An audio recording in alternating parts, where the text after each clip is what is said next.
aftershocks. But it's not just people.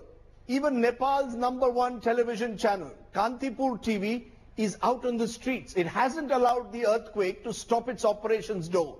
Determined to present Nepal's tragedy to the world, the channel is working 24/7 and guess what?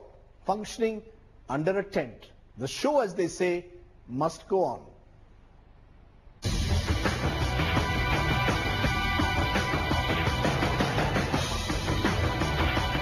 Tragedies test the resolve to fight back, and the survivors walk away with unprecedented glory.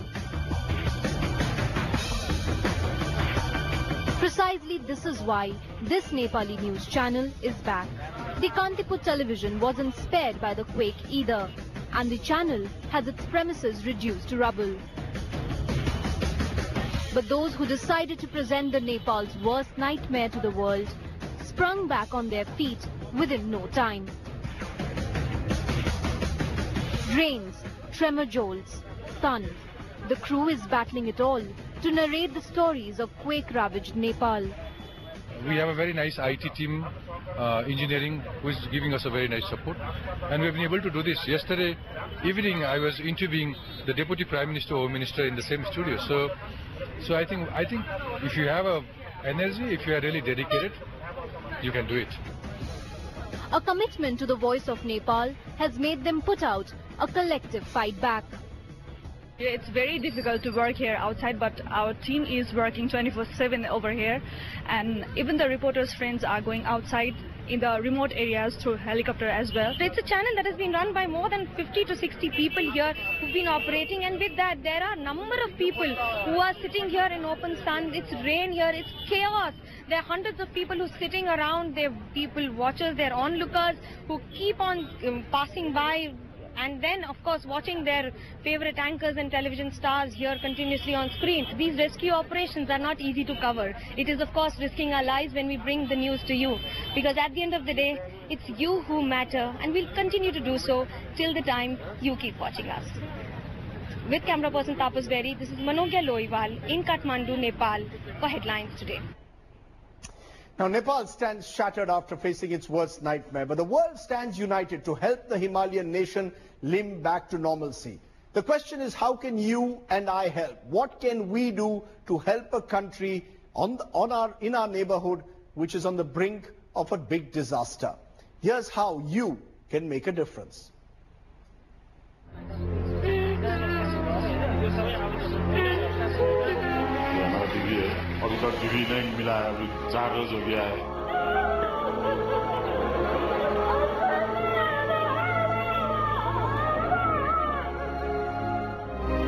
Destruction, devastation, and scenes of utter despair in every street of what was once a Himalayan paradise.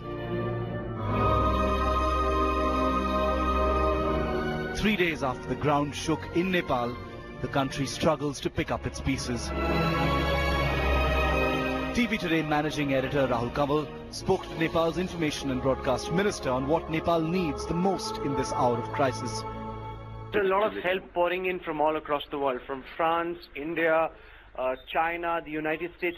What does the government of Nepal wish to tell the outside world? What is it that you need at this time the most? Some are already providing assistance. They're out on the field already. But from many others, there has been a commitment. Now we slowly move from rescue operation to more of a relief operation. For a relief operation, medical supplies are important. Drinking water is important. Experts who can come and restore electricity is very important. Without electricity, hospitals cannot function. More medical supplies, medical doctors who have specialty in handling situation of this sort. Even as help is pouring in from all over, perishable goods like cooked food, vegetables and fruits are of no help for the people of Nepal at this moment. Besides that, there are half-used liquid containers and also undergarments, used shoes, as well as shoes with heels that have been sent to Nepal from all over. And this, of course, is of no help to a country that is struggling to come to terms from the Saturday's earthquake. Nepal needs your help. If you want to help the Himalayan nation, All you have to do is go online and make a donation with any of the following websites. Donate now and help Nepal overcome its worst nightmare. With Rahul Kanwal and Manogya Loipal in Kathmandu, Bureau Report, Headlines Today.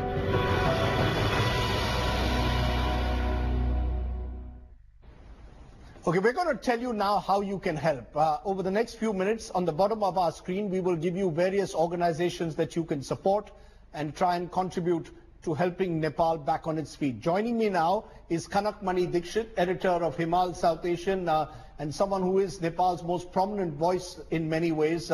Also joining me, Dr. Nisha Agrawal, CEO, Oxfam India. Appreciate your joining us. But I want to come to you first, Kanak. Tell us, what exactly does Nepal need? If you were to put 1, 2, 3 things that Nepal would need, what is it that you would say are the top 3 priorities for Nepal at the moment? The absolute top priority, Rajdeep, is tents.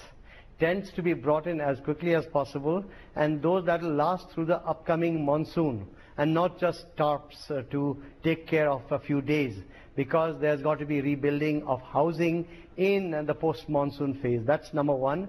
Number 2 is actually food and medicine at one go. But thirdly, it's money. Money that should be sent in to be spent by the Nepali government and Nepali organizations at their free will for what is required most.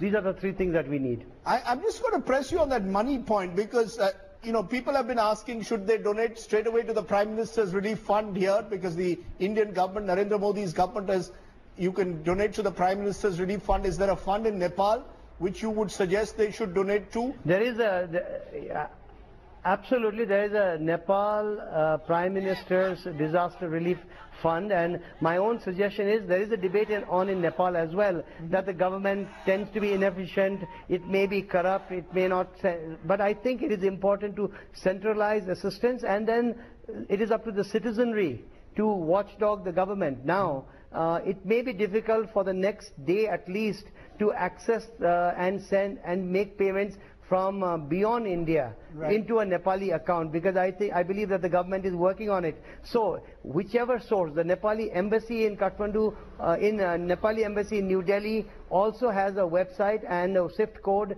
ready, and Indian Prime Minister's Disaster Relief Fund as well. Whichever way, as long as, in my view, the money comes in large volume into the Nepali Prime Minister's Disaster Relief Fund, that is probably the best way to go. But then there will be many other ways that your listeners will find ways to support different individual organizations. Let me come back to you in a moment, because I have one of those individual organizations, Oxfam India.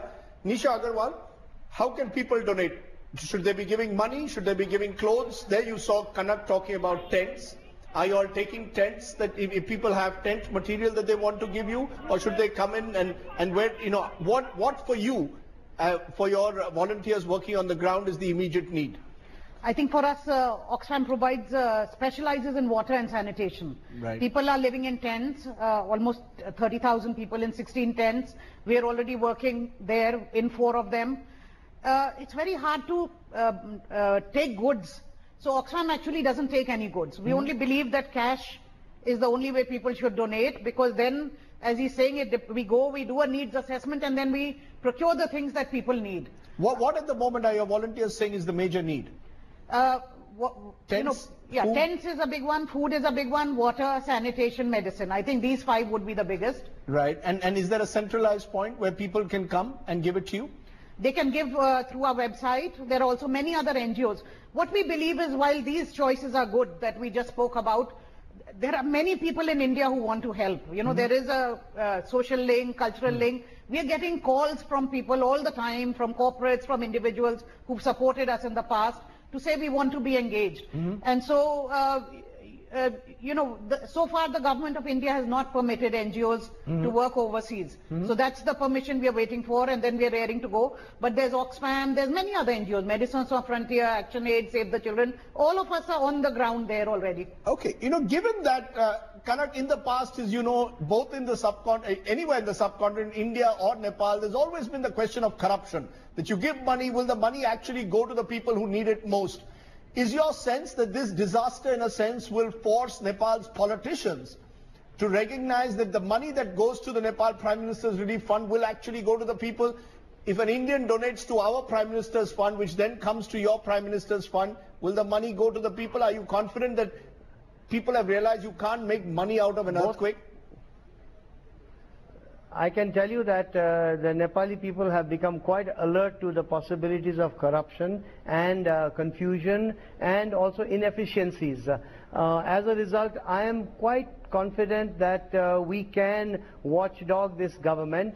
As we speak right now, there is actually a need. The focus for me personally, Rajdeep, at this point is that all over beyond Kathmandu Valley and in the Kathmandu Valley rim, and it has rained heavily today. There are villages that have had their roofs taken away from them in toto. There are districts very close to Kathmandu that have not even seen the first iota of help because Nepal has been reeling till now. Now the Indian government has also provided 7 helicopters. We need to see a better coordination between the Nepali government and the Indian military helicopters so that tomorrow, if the rain eases off, it is, as we speak, it is as urgent as every minute as we speak that the support be provided and the villages be located, far-flung villages, far-flung households, because there is so much distress in the hills of Nepal. Kathmandu Valley, even though the tragedy of 5,000 deaths is very hard, has got off relatively easily for what we had been told to expect of tens of thousands of deaths. Right. Fortunately, and thank God, that hasn't happened, even though it's bad enough. So I believe that we must really focus in Kathmandu Valley on the rim and the inner city, but also the outer limits of our habitations in the mountains of central and east Nepal. Is that your worry, therefore? Is that why the Prime Minister today says the toll could cross 10,000? That it's these outer rim villages where really the help is needed even more than Kathmandu at the moment? At least Kathmandu, there is a show of concern. People, as they are suffering, they know there is some show of concern. They also watch media, they listen to the radio. But in these faraway villages where actually, unlike what the minister before me said, I think we are still in rescue mode. We're still not in relief mode because there are still people trapped in there, and we know people survive for many, many days, and it is very important to get those helicopters out there with teams and with people who understand the Nepali terrain in those helicopters. How difficult has it been for you and your team, Ms. Agrawal, to reach some of those places? Is it again the focus of NGOs also, Kathmandu Valley? The real challenge will be when reports come in from the far-flung villages. Have you all been able to reach any of those villages? Yes, actually from India we have sent a team by road to Gorkha, which is actually the epicenter of the earthquake. It's hard to get to from within Kathmandu because the infrastructure is so badly damaged. But so we are providing relief through India. But our team, we have an office there, we have local staff there, they're working in Kathmandu already. I'm going to give you a final word to you, Kanak. Is this a moment where India and Nepal have come closer to each other than ever before? It's been a relationship that's been turbulent over the years.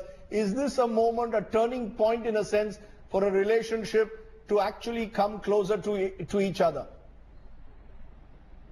I think Nepal and India have been pretty close. There have been little ups and downs, but by and large, this earthquake need not be a watershed for the relationship. But what is very appreciable is that the Indian government took action immediately on the afternoon of the earthquake, which took place at 11:56 Nepal Standard Time. And of course the Nepali side was reeling. We're still reeling, and we have been visited by so much political disasters and then many natural disasters. So the bureaucracy has been more or less demoralized. The politicians don't know which way they're going. So in that sense, the fact that India came in with assistance right away is very good. The Nepali government and the Nepali people, I think, are catching their feet as of today, and tomorrow will be better in terms of response time. So I hope that the Indian assistance will see better coordination than it has seen till today, because it is a massive amount of assistance, and let's hope in the days ahead the Nepali people on the ground will receive that assistance. That's the key. The assistance must be received by those who need them most. Kanak Mani Dixit, as always, a pleasure talking to you. I know it's difficult times, but it's to get that clear voice from Nepal to tell the people of India what Nepal really needs. Thanks very much for joining us. Thank you very much, Dr. Agrawal, for joining us and telling us what you need. Okay.